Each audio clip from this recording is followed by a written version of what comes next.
Hello बच्चों, कैसे हैं? एक बार फिर आपका बीएस कोचिंग सेंटर में स्वागत है। जैसा कि आपको पता है कि हम लोग सीटेट के सीरीज चला रहे हैं प्रीवियस ईयर क्वेश्चन।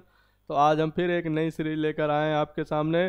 तो उसमें चलते हैं, हम लोग सवाल करते हैं आज। चूँकि ये 15-15 सवालों की सीरीज है, 15 सवाल करते करते इसको आगे बढ़ेंगे। तो ये सवाल नंबर हमारा बेटा क्या है? 15 नंबर हुआ था, अब 16 नंबर है हमारा सवाल। इसमें क्या कह रहा है, इसमें देखते हैं।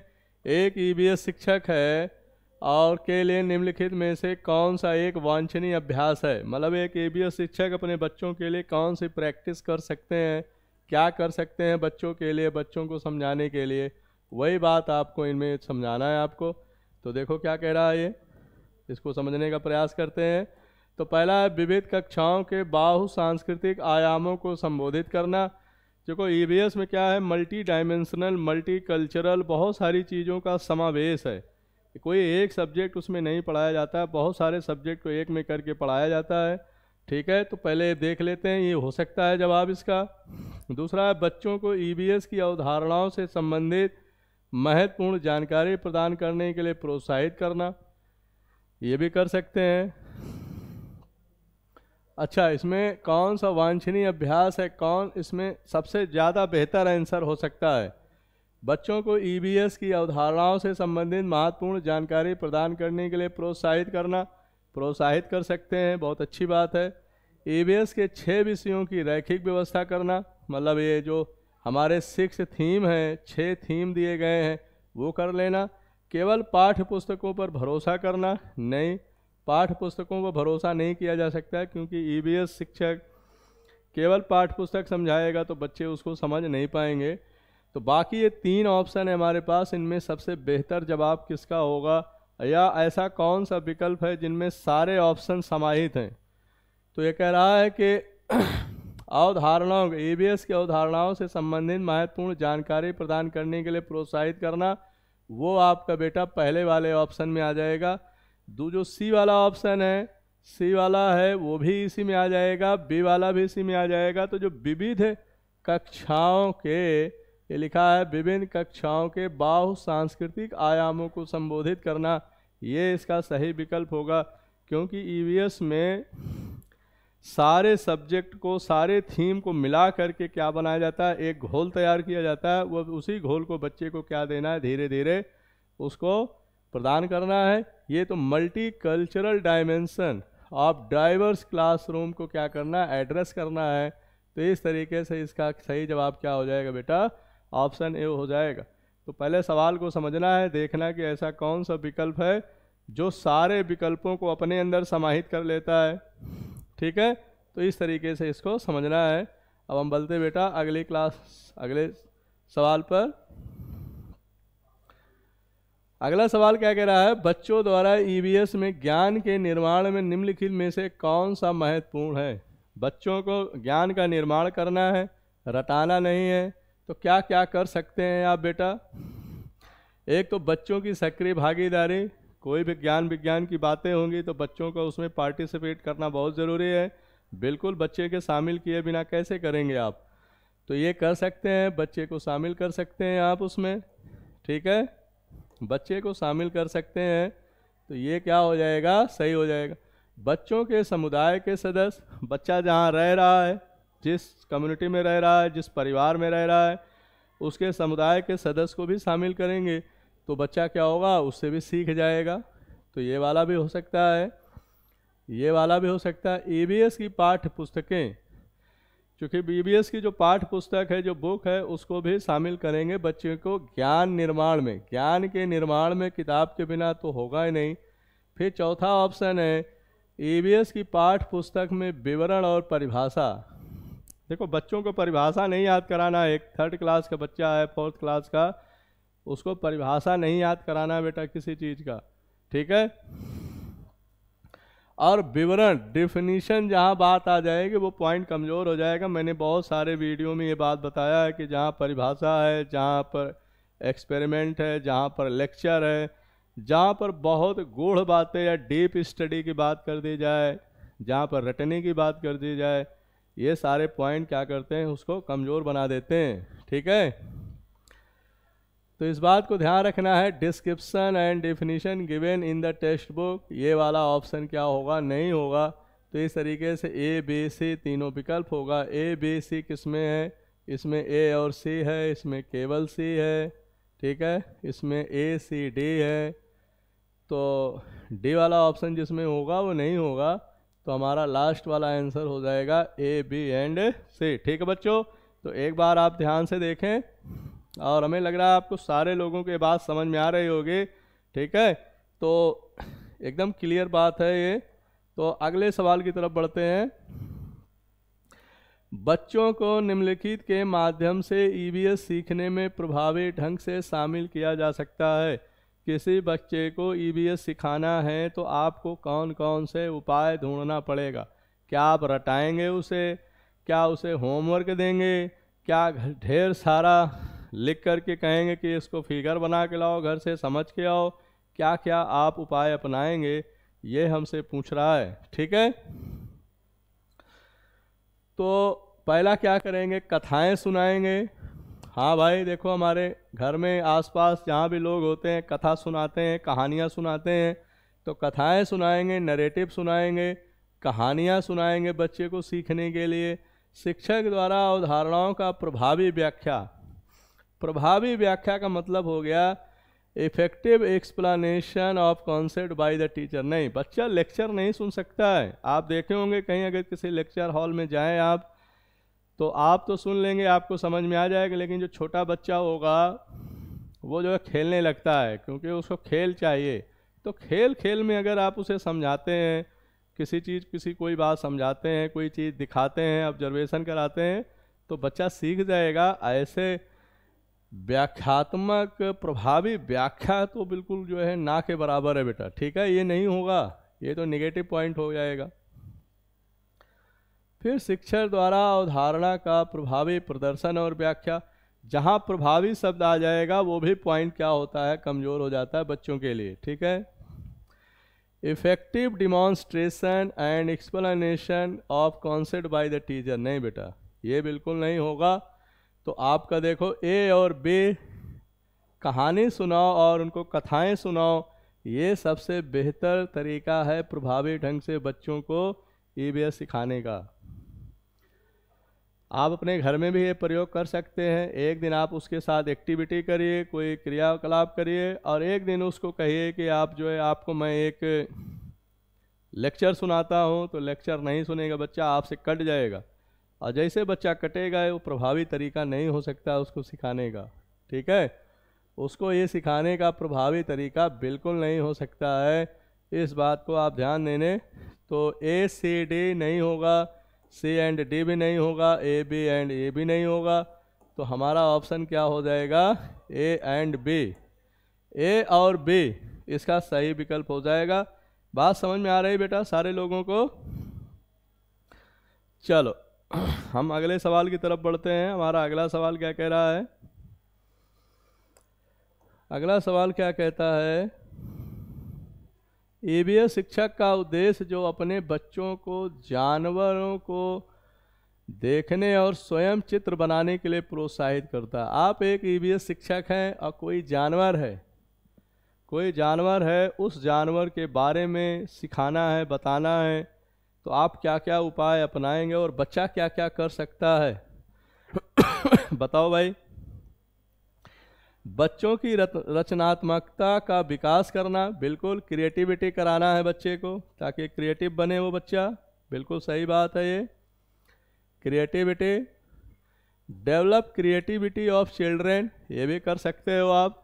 दूसरा है बच्चों के अवलोकन और डिजाइन कौशल का विकास करना। अवलोकन मतलब बच्चा ऑब्जर्व करेगा।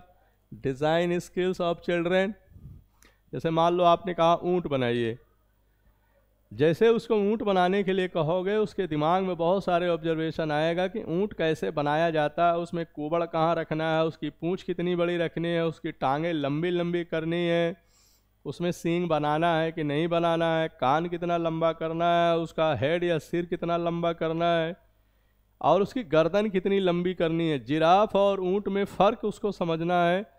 तो जानवर को अगर आप फोटो दे दोगे बनाने के लिए, तो जिराफ बनाना है, फिर ऊंट बनाना है, वहीं आपने हाथी बनाने के लिए कह दिया, वहीं गाय बनाने के लिए कह दिया, वहीं भैंस बनाने के लिए कह दिया, तो क्या होगा, वो बच्चा क्या करेगा, ऑब्जर्व करेगा। तो उसके अंदर ऑब्जर्वेशन वाली क्या होगी, प्रॉपर्टी, स्किल डेवलप्ड होगी। डिजाइन स्किल्स ऑफ चिल्ड्रेन, ये भी हो जाएगा। दूसरा है बच्चों में सौंदर्य बोध का विकास होगा, सुंदरता, जैसे मोर है, मोर बनाने के लिए कह दिया आपने, तो मोर देखेगा सुंदर होता है, तोता दे दिया, कबूतर दे दिया, मुर्गी दे दिया, कोई भी पिक्चर आप उसको बनाने, तो उसके अंदर जो सुंदरता का भाव है वो बच्चे के अंदर बोध का विकास होगा। बिल्कुल सही बात कह रहा है, ये भी होगा, क्योंकि बच्चा जब अलग अलग रंग बिरंगे पक्षी देखेगा, रंग बिरंगे जानवर देखेगा, अलग अलग कलर के जानवर देखेगा, तो बच्चे के अंदर ये लालसा पैदा होगी। तो ये तीनों बातें बेटा क्या है, सही है, तीनों सही है। तो ईवीएस शिक्षक का उद्देश्य जो अपने बच्चों को जानवर को देखने और स्वयं चित्र बनाने के लिए प्रोत्साहित करता है, उसमें ये तीनों बातें बेटा इंक्लूड हैं, शामिल हैं। तो अब हम चेक करते हैं, यहाँ ए केवल लिखा है, यहाँ बी केवल लिखा है, नहीं होगा, यहाँ ए एंड सी है, ये भी नहीं होगा। तो लास्ट में हमारा आंसर क्या हो जाएगा, ए बी सी हो जाएगा। इस बात को समझ रहे हैं, एक बार समझ में आया, सारे लोग बताते चलना बेटा, ठीक है, बताता अपने कमेंट हमको लिख के बताना कि आपको इसमें कोई डाउट तो नहीं आ रहा। ठीक है, सारे लोग फटाफट जो है इसको देखें और अपने आप करने का प्रयास करें। ईवीएस में समूहों में काम करते समय शिल्प और कला सीखने को प्रोत्साहित किया जाता है। ईवीएस में क्या बनाते हैं, आर्ट एंड क्राफ्ट। आपने देखा होगा in EVS learning crafts and arts while working in groups is encouraged. बच्चों में क्या क्या चीज़ों का विकास होता है। मान लीजिए 5-5 बच्चों का ग्रुप बना दिया, समूह बना दिया, अब वो किसी को बोला कि आप जो है किसी चीज़ का फोटो बनाओ, पिक्चर बनाओ, या हाथी दे दिया, किसी को घोड़ा दे दिया, या किसी को पक्षियों का झुंड बनाने के लिए कह दिया, तो बच्चे क्या क्या करेंगे ये, या उसमें क्या क्या चीज़ें आती हैं, क्या क्या सीखने को उसमें प्रोत्साहित होगा, ये बात आपको समझ में आता है। ठीक है, तो कक्षा में अनुशासनहीनता की समस्या से निपटने के लिए शिक्षकों के लिए समूह शिक्षण आसान और प्रभावी रणनीति है। देखो बेटा, बच्चों को अनुशासनहीनता वाली बात नहीं करेंगे, बच्चों को जितना फ्री छोड़ देंगे, बच्चों को क्लास में मस्त रहना है, वो हंसना भी चाहिए, उसी में खेल कूद में उसमें भागना भी चाहिए। अगर भागेगा नहीं, खेलेगा कूदेगा नहीं, तो वो बच्चा बोर हो जाएगा। अब बोर हो जाएगा तो पढ़ नहीं पाएगा, इस बात को आप ध्यान रखना है। इसलिए बड़ी क्लास में तो आप अनुशासित कर सकते हैं, तो छोटे बच्चों में डिसिप्लिन की बात करना मनाही है। बच्चा खेलेगा, बनाते बनाते हो सकता है किसी के कान में कुछ कहने लगे, फिर करते करते भाग जाएगा मैडम के पास, मैडम देखो ये हमें मार रहा है, हमें डांट रहा है। तो उसको रिलैक्स रहने देना है बच्चों को। ठीक है, फ्लेक्सिबिलिटी, लचीलापन रखना है क्लास में। अगर लचीलापन रखोगे तो बच्चा क्या है, आपसे जुड़ेगा, और बच्चा जो है जो सिखा रहे हैं उसको सीखेगा नहीं, वो कट जाएगा आपसे। अब कट जाएगा तो फिर सीख नहीं पाएगा। इसलिए अनुशासनहीनता वाली बात तो हमें बिल्कुल पसंद नहीं है, और ये होगा भी नहीं। ठीक है, तो अनुशासनहीनता की समस्या से निपटने के लिए आप बच्चों में समूह में कार्य करने के लिए आर्ट क्राफ्ट दे देंगे, नहीं। समूह शिक्षण सहकर्मी शिक्षण को बढ़ावा देता है। Group learning promotes peer learning. हाँ, ये हो जाएगा कि आप कोई चीज़ समूह में करते हैं, ग्रुप में करते हैं, तो उसमें आप जल्दी सीख जाते हैं। ये बिल्कुल सही बात है। तो एक बार आप देख लो कौन कौन सा आंसर हो सकता है। समूह सीखने से सामाजिक संपर्क में सुधार आता है। Group learning improve social interaction. हाँ, बच्चों में क्या है, अगर आप समूह में ग्रुप में कोई काम करते हो तो बच्चा फिर संकोच नहीं करता, बच्चे में शर्म नहीं आती है, शर्म आता है। कुछ बच्चे जो ग्रुप में काम नहीं करते, अकेले अकेले रहते हैं, वो जैसे ही समूह में जाते हैं ग्रुप में वो शर्माने लगते हैं और अपना परफॉर्मेंस कम कर देते हैं। तो समूह सीखने से सामाजिक संपर्क में सुधार आता है। ये बात बिल्कुल क्या है, सही है, ये बात सही है। ठीक है, तो बे एंड से ऑप्शन में है समूह शिक्षण ईबीएस के पाठ्यक्रम को समय पर पूरा करने में मदद करता है। नहीं बेटा, नहीं नहीं, ऐसा नहीं है। Group learning help in completing the syllabus of EBS in time. नहीं, ये बात जो है क्या है, बेईमानी है, बहुत नकारात्मक बात है कि समय पर समूह में बच्चे को रखोगे तो बच्चा समय से सिलेबस पूरा कर लेगा। ना, सिलेबस तो बात करना सही नहीं है। ये बेटा ये भी गलत है और आपका ए वाला भी गलत है। तो आपका ऑप्शन क्या हो जाएगा, बी एंड सी। ठीक है, आपको सारे लोगों के बात समझ में आ रही होगी, मैं बार बार आपको बता रहा हूँ, ये चीज़ें आपको समझ में आ रही हैं कि समूह में सिलेबस ख़त्म कराया नहीं जाता है कि समूह में बैठा दो, ग्रुप में बैठा दो, सिलेबस ख़त्म कराना है। नहीं, ये उद्देश्य नहीं होता है ईबीएस में। सीखने के लिए तो ये टारगेट नहीं होना चाहिए और होना भी नहीं चाहिए और होता भी नहीं है। ठीक है, चलो हम अगले सवाल की तरफ बढ़ते हैं। ईबीएस सीखने के लिए निम्नलिखित में से कौन सा सबसे प्रभावी संसाधन है? बताइए। परिवार के सदस्य, बिल्कुल परिवार में जैसा सीखेंगे, चूँकि फैमिली एंड फ्रेंड हमारा थीम है। समुदाय के सदस्य, बिल्कुल जहाँ आप रहते हैं आप कम्युनिटी, उसके भी सदस्य। समाचार पत्र, बिल्कुल है। कक्षा का बहुत ज़्यादा इसमें योगदान नहीं है, कक्षा का योगदान नहीं है, चूँकि क्लासरूम में कौन सा सबसे प्रभावी संसाधन है। ठीक है, तो ये जो बता रहे हैं ये भी चीज़ें कहाँ होती हैं, क्लास में होते हैं। और यहाँ चारों ऑप्शन किसी ऑप्शन में है नहीं है, चारों जो ऑप्शन है वो किसी भी ऑप्शन में है नहीं है। और तो ऊपर के 3 ऑप्शन बहुत मजबूत विकल्प हैं, इसलिए मजबूत विकल्प के साथ हमें जाना पड़ेगा और हमें किस पर टिक करना पड़ेगा, ऑप्शन से ए, बी एंड सी। ठीक है, चलो बहुत बढ़िया, बहुत सुंदर, बहुत सुंदर। आप सारे लोग जो है इसमें आ रहे हैं। चलो, ईबीएस में सीखने के लिए निम्नलिखित में से किस सिद्धांत का पालन किया जाता है? बच्चे को क्या करोगे, पहले लोकल चीज़ें बताओगे या पहले दुनियादारी बताओगे? पहले ये बात ये कह रहा है। दूसरा, पहले आसान चीज़ें बताओगे कि कठिन चीज़ें बताओगे?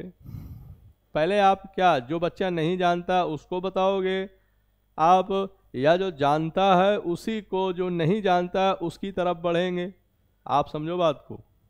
बच्चा कुछ जानता है थोड़ा बहुत, बस उसी का सहारा लेकर जो चीज़ नहीं जानता है उसकी तरफ धीरे धीरे बढ़ना है, क्योंकि जो नहीं जानता है वो सीख जाएगा। अब आप ये कह रहा है ऑप्शन में कि जो चीज़ नहीं जानता है पहले उसको बताओ, फिर वो ज्ञान की जो जानता है उसको बताओ। ये सीखने का तरीका नहीं है, ये ईबीएस सीखने का तरीका बेटा बिल्कुल नहीं है। वैश्विक से स्थानीय, मतलब ग्लोबल टू लोकल, ये बात गलत है। पहले अपने घर के आसपास बताओ, फिर आप अपने समुदाय की चीज़ें बताओ, फिर आप जिले की बात बताओ, फिर राज्य की बात बताओ, फिर पूरे भारत की बात बताओ, फिर दुनिया की बात बताओ। तो लोकल से ग्लोबल होना चाहिए, ना कि ग्लोबल टू लोकल। तो ये बेटा ऑप्शन नहीं होगा, ये वाला नहीं होगा, ये वाला ऑप्शन बिल्कुल नहीं होगा। ऑब्स्ट्रैक्ट टू कॉन्क्रीट, सार से ठोस, ये भी ऑप्शन नहीं है, ये सही नहीं है। क्या कह रहा है ये? अननोन टू नोन, मैंने बता दिया आपको कि अज्ञात से ज्ञात नहीं बताना है, कि जो बच्चा जानता ही नहीं पहले उसको बताओ, जो जान रहा है उसको बाद में बताओ। नहीं, ये सीखने का तरीका नहीं हो सकता है। क्या बताना है? नोन टू अननोन, जो चीज़ वो जानता है, जो बातें वो जानता है उसका सहारा लेकर उस पर नींव रखो, फिर धीरे धीरे जो नहीं जानता उसको धीरे धीरे धीरे धीरे बताइए, फिर आगे बढ़ जाइए, फिर वो जान जाएगा। फिर जो नहीं जानता फिर उसको धीरे धीरे बताइए जो नहीं जानता है। तो ये क्रम क्या होता है, अच्छा होता है, और बच्चे को सीखने का जो सिस्टम है, सीखने की जो प्रक्रिया है वो क्या हो जाएगी, आसान हो जाएगी। बात तो समझ में आए? सीखने का सबसे बढ़िया जगह कौन होती है? हमारा परिवार होता है, हमारा समुदाय होता है। ठीक है, और हम लोग जो घर में होते हैं। तो ये वाला बेटा बेहतर विकल्प है ज्ञात से अज्ञात। पहले जो चीज़ें हम जानते हैं, ज्ञात है हमको, फिर अज्ञात की तरफ बढ़ेंगे। ठीक है, चलो एक एक करके आप इसको देखते रहें देखते रहें क्या कह रहा है ये। ईवीएस में सीखने के रचनात्मक मूल्यांकन के लिए निम्नलिखित में से कौन सा उपकरण नहीं है? मतलब जो बच्चा सीख रहा है, सीखने के रचनात्मक चीज़ें हैं, सीखने के रचनात्मक, which of the following is not a tool for formative assessment in learning? मतलब फॉर्मेटिव असेसमेंट लर्निंग करने का, सीखने का कौन सा तरीका नहीं है, वो हमको बताना है। रचनात्मक मूल्यांकन, पोर्टफोलियो, पता है पोर्टफोलियो जो बहुत सारी चीज़ों को मिला दी जाती है, ये होगा बेटा, ये तो होगा ही। करा कौन सा नहीं है? पोर्टफोलियो होगा। रेटिंग स्केल्स, हाँ उसको बताइए आप कि आपको इतने मार्क्स मिले, फिर इतने मिले, फिर इतने मिले, वो स्केल आपको बताना पड़ेगा, रेटिंग देना पड़ेगा बच्चे को। एनेक्डोटल रिकॉर्ड्स, उपाख्यानात्मक अभिलेख, ये भी आपको बताना पड़ेगा, ये भी आपको उसका असेसमेंट, फॉर्मेटिव असेसमेंट करने के लिए ये टूल अपनाया जाता है। ये जो लास्ट वाला है एनुअल अचीवमेंट टेस्ट, वार्षिक उपलब्धि परीक्षण, इससे नहीं होता बेटा, ये नहीं किया जाता है। ये मूल्यांकन के लिए, रचनात्मक मूल्यांकन के लिए नहीं है। मूल्यांकन तो होगा पूरे साल भर जो उसने किया है, पेपर दिया है, सारे एग्ज़ाम सब कुछ किया है, एक्टिविटी किया है, वो तो है, लेकिन कह रहा रचनात्मक मूल्यांकन के लिए ये वाली बात सही नहीं है। रचनात्मक का मतलब जो फॉर्मेटिव असेसमेंट है, तो आपका सही जवाब क्या हो जाएगा उसकी बात करना है। तो आपका सही जवाब क्या होगा? ऑप्शन डी, वार्षिक उपलब्धि जो है परीक्षण, ये उसके फॉर्मेटिव असेसमेंट के लिए ठीक नहीं है। ठीक है, ठीक है, बहुत बढ़िया, बहुत बढ़िया, बहुत बढ़िया। हम लोग अगली बात करते हैं, आगे बढ़ते हैं। अगला सवाल हमारा क्या कह रहा है? ईवीएस में बच्चों का मूल्यांकन करते समय निम्नलिखित में से किससे बचना चाहिए? बच्चों का अगर मूल्यांकन करना है, इवैल्यूएशन करना है, तो क्या चीज़ें उस पर ध्यान नहीं देनी चाहिए, ये हमसे बोल रहा है। ठीक है, क्या कह रहा है? बच्चों द्वारा दिए गए उत्तरों को सही या गलत के आधार पर आंकना, हाँ कर सकते हैं। अभी देखते हैं, जो सबसे कमज़ोर पॉइंट होगा उसको हटाते हैं, फिर जो मजबूत पॉइंट होगा उसको देखते हैं। ठीक है, कक्षा 5 की ईवीएस पाठ पुस्तक के प्रत्येक अध्याय के अंत में दिए गए हमने क्या सीखा पर चर्चा करें। अच्छा दूसरा क्या है? मूल्यांकन के लिए संकेतकों का उपयोग करें, बच्चों के सीखने का गुणात्मक मूल्यांकन करें। तो इसमें कह रहा है बच्चों का मूल्यांकन करते समय निम्नलिखित में से किससे बचना चाहिए, क्या नहीं करना चाहिए, आप बताओ। तो जो बच्चों को सीखने का जो गुणात्मक मूल्यांकन है वो नहीं करना चाहिए बच्चे को। ठीक है, चूँकि उससे बचना चाहिए, वो चीज़ जो है उसके लिए सही नहीं है। तो इस तरीके से हमारा ऑप्शन क्या होगा? डी वाला हो जाएगा। फिर अगला क्या करते हैं? कक्षा 5 की एक शिक्षिका है, एक गतिविधि आयोजित करती हैं, एक अध्यापिका हैं, शिक्षिका हैं, वो एक एक्टिविटी करना चाहती हैं जिसमें वो अपने बच्चों को, बच्चे से ज़मीन पर कुछ चीनी गिराने के लिए कहती हैं और उन्हें चींटियों के आने तक इंतज़ार करने के लिए कहती हैं। यदि शिक्षक हो तो इस गतिविधि से बच्चों को सार्थक शिक्षा दी जा सकती है।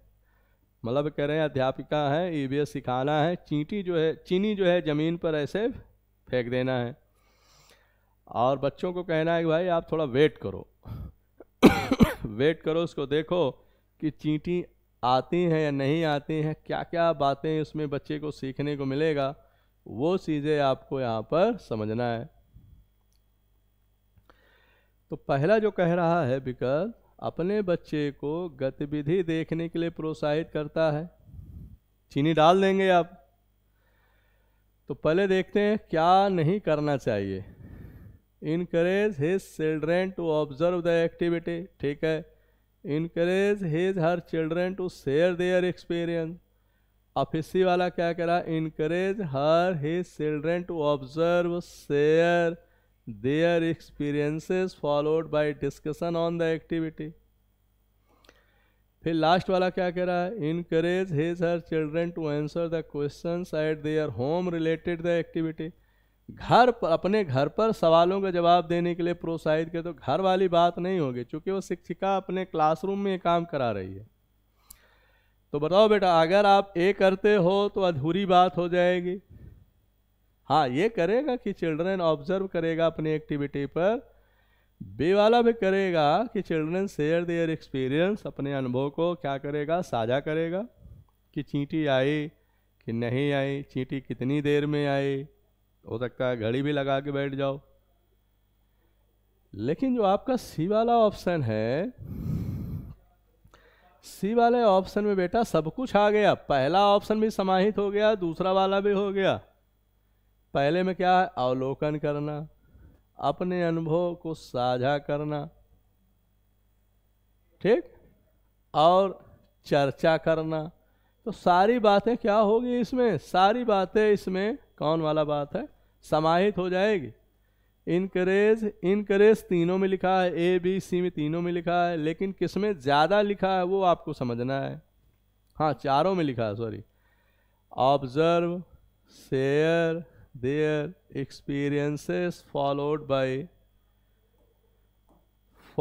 Bye discussion on the activity. तो ये सारे ऑप्शन को अपने अंदर समाहित कर ले रहा है, इसलिए ये वाला क्या होगा, ज़्यादा बेहतर विकल्प हो जाएगा इस सवाल के लिए।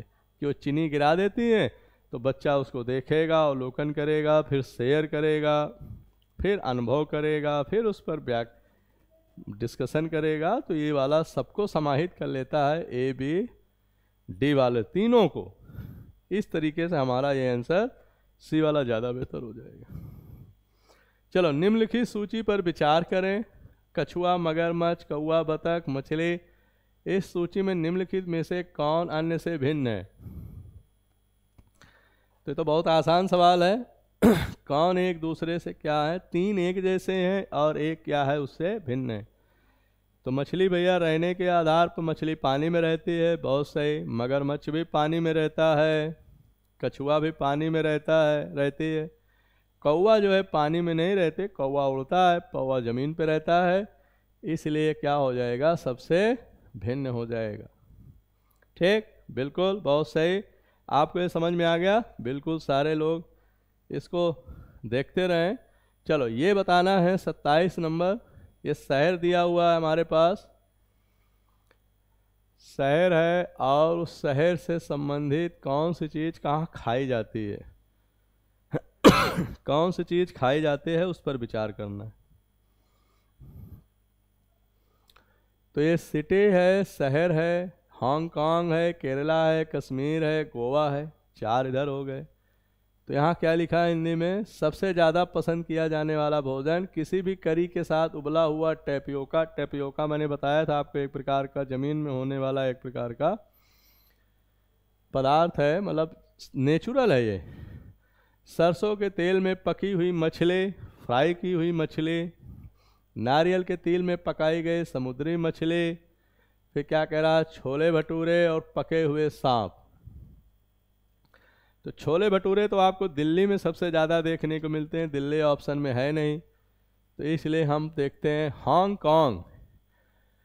हांगकांग में क्या होता है कि कुक्ड स्नेक खाते हैं, सांप खाते हैं, वहाँ पर सांप पका के खा जाते हैं हांगकांग में। तो बताओ, ए का 5 किस में है? ए का 5 बेटा ए बी सी तीनों में है। तो चलो अब आगे बढ़ते हैं। गोवा, गोवा में क्या है कि sea fish cooked in coconut oil, नारियल के तेल में समुद्री मछली फ्राई करके खाते हैं, क्योंकि गोवा समुद्र के किनारे है। तो डी का 3, ए का 5 हो गया, और डी का 3 आपका इसी ऑप्शन में है। आगे ऑप्शन की बात कर लेते हैं।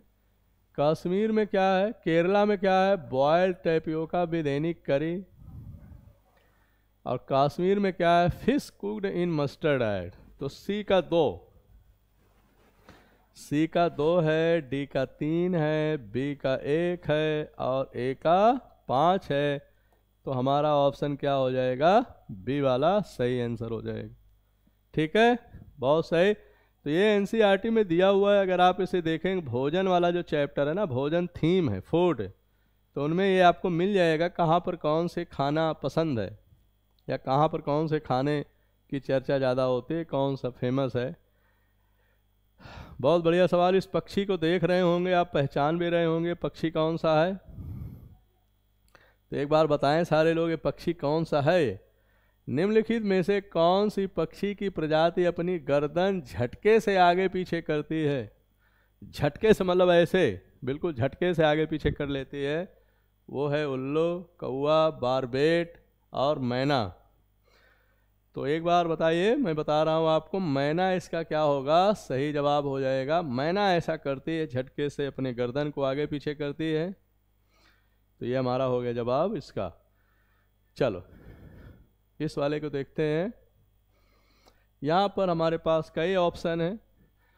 घरों के निम्नलिखित विवरण पर विचार करें। ये जो हमारा